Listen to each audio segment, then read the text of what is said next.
Assalamualaikum warahmatullahi wabarakatuh. Bertemu lagi dengan RN Sunarsi. Alhamdulillah, di kesempatan yang baik ini kita bisa bersua ya, meskipun lewat YouTube. Ini di luar sana sedang hujan, tetapi alhamdulillah kita masih bisa menyempatkan, karena saya ingin sekali di momen yang di hari libur ini saya ingin memanfaatkan untuk membuat video. Karena biasanya memang saya tiap 2 hari itu selalu bikin video shorts ya, video panjang. Sementara kalau video shorts saya selalu berusaha setiap hari produksi. Alhamdulillah ya, mudah-mudahan teman-teman semua dalam kondisi sehat, dalam kondisi sejahtera, dan dalam kondisi bahagia. Pernah nggak kita dibenci sama orang? Pernah nggak? Saya yakin semua orang pernah merasakan dibenci sama orang. Entah sama keluarga besar, pasti ada salah seorang atau siapa yang membenci kepada kita. Entah kepada tetangga, pasti pernah merasakan ada tetangga yang tidak suka kepada kita. Entah teman yang juga mungkin ada yang pernah membenci kepada kita.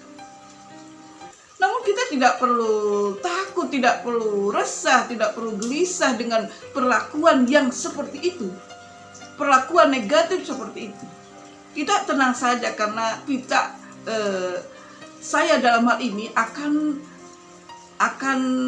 menyampaikan tips ya, supaya kita tetap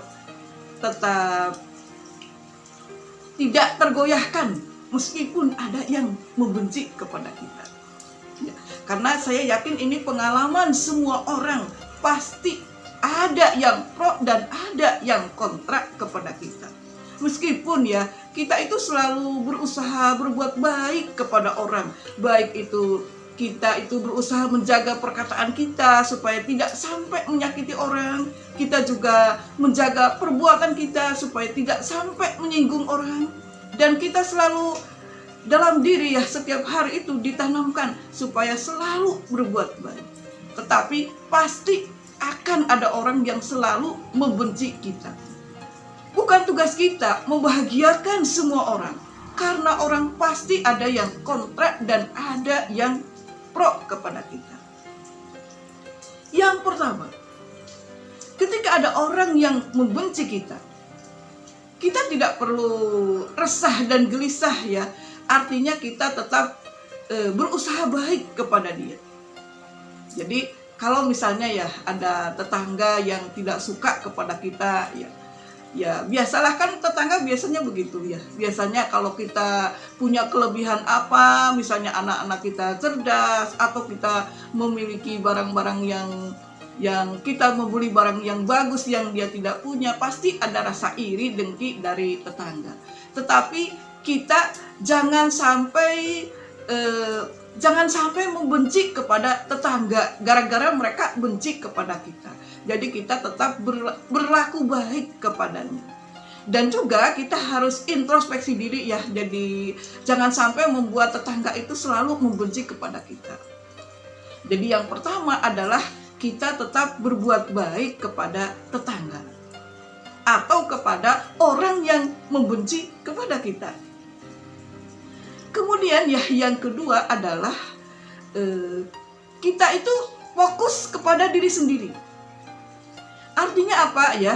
Artinya ketika ada orang yang membenci kepada kita, baik itu keluarga besar ya, baik itu tetangga atau teman, kita jangan terlalu fokus kepada orang-orang yang membenci kepada kita. Karena apa? Mubazir kalau waktu kita hanya memikirkan kenapa ya dia benci sama saya, kenapa dia tidak suka sama saya, kenapa dia bla bla bla, seperti itu mubazir. Sebaiknya kita fokus aja kepada diri sendiri. Tingkatkan diri kita dari segi ukhrawi dan tingkatkan diri kita dari segi jasmani. Ukhrawi misalkan ya, kita yang tidak terbiasa kontinu misalkan membaca Al-Quran, kita jadi terbiasa membaca Al-Quran. Itu dari segi ukhrawi. Atau kita banyak membaca buku-buku membaca buku-buku agama ya, supaya kita itu ada perubahan yang positif ke depannya. Kemudian dari segi jasmani, kita berolahraga. Karena manfaat olahraga kan sudah saya jelaskan ya, sangat luar biasa. Anti depresi, anti galau. Karena ada hormon endorfin. Jadi kita jangan terlalu stres bagaimana orang lain membenci kepada kita, tetapi kita lebih fokus untuk memperbaiki uhrawi dan jasmani kita. Coba bayangkan, kalau dengan olahraga, hati bahagia, badan sehat, bugar. Karena olahraga itu memberikan suatu kebahagiaan ya kepada kita. Jadi kita nggak usah melulu memikirkan dia. Jadi kita lebih baik memikirkan atau fokus kepada perbaikan diri sendiri. Kemudian yang ketiga, balaslah kebencian mereka dengan kebaikan. Ya ini memang susah ya, ini susah. Tapi susah bukan berarti tidak bisa.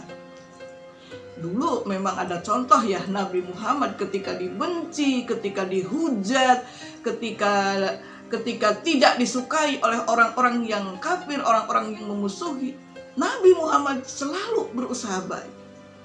Dan itu adalah contoh kepada kita sebagai umatnya. Jadi artinya ketika kita bersosialisasi dengan masyarakat ya, ketika ada yang membenci kita tetap baik kepadanya. Kalau ketemu ya jangan ngumpet, ketemu ya kita salam, kita sapa, kalau kita punya kelebihan makanan habis bepergian ya kita kasih oleh-oleh. Meskipun misalkan tidak banyak, tapi kita ada niat baik ya, supaya tidak terjadi clash yang berkepanjangan. Karena kalau misalkan ada clash yang berkepanjangan, kan hati kita juga nggak enak kan. Mau ketemu nggak enak, mau berinteraksi nggak enak, mau ketemu di kondangan juga nggak enak, iya kan? Jadi ada perasaan-perasaan yang tidak nyaman. Jadi sebaiknya kita tetap berusaha baik. Dan yang selanjutnya adalah kita mendoakan dia. Kita dalam doa kita itu selalu mendoakan dia supaya dia menjadi lebih baik lagi. Kemudian ya yang selanjutnya, supaya kita tidak merasa tersakiti terus, lebih baik kita batasi saja. Kadang-kadang orang cuek itu juga ada baiknya. Kita batasi. Jangan sampai kita terlalu intens bergaul dengan dia. Kalau kita misalkan udah tahu karakternya itu seperti itu. Wah, orangnya itu membenci kita dan orangnya sangat egois. Merasa dirinya benar. Merasa kita yang selalu salah. Merasa dia tuh benar-benar benci kepada kita. Mending kita itu batasi saja. Nggak usah terlalu intens dalam berhubungan atau berelasi dengan dia. Karena energi dari dia itu adalah energi negatif. Jadi kalau kita selalu berhubungan dengan dia sementara dia negatif, itu hanya akan benih-benih di kita itu hanya akan jadi kebencian kepada dia. Jadi lebih baik kita batasi dengan dia. Ya dalam bermasyarakat itu pasti saya yakin pasti selalu ada clash ya, dengan tetangga, dengan keluarga besar, dengan siapapun pasti ada clash. Tetapi yang lebih baik memang kita harus selalu introspeksi diri. Artinya kita itu selalu menjaga kata-kata, menjaga perbuatan, menjaga sikap. Jangan sampai ya dari kata-kata kita itu menyinggung perasaan orang lain. Jangan sampai dari perbuatan kita menyinggung perasaan orang lain sehingga menumbuhkan kebencian orang lain kepada kita. Iya kan? Mudah-mudahan ini manfaat ya. Mari kita bersama-sama ya selalu memperbaiki diri supaya kita itu dimanapun berada, kita tidak memiliki orang yang membenci kepada kita. Tapi sepertinya mustahil ya, pasti akan ada aja orang yang tidak suka kepada kita. Tapi itu mah biarkan aja. Yang penting kitanya selalu berusaha memberikan yang terbaik kepadanya. Iya kan? Semoga manfaat. Wassalamualaikum warahmatullahi wabarakatuh. wabarakatuh.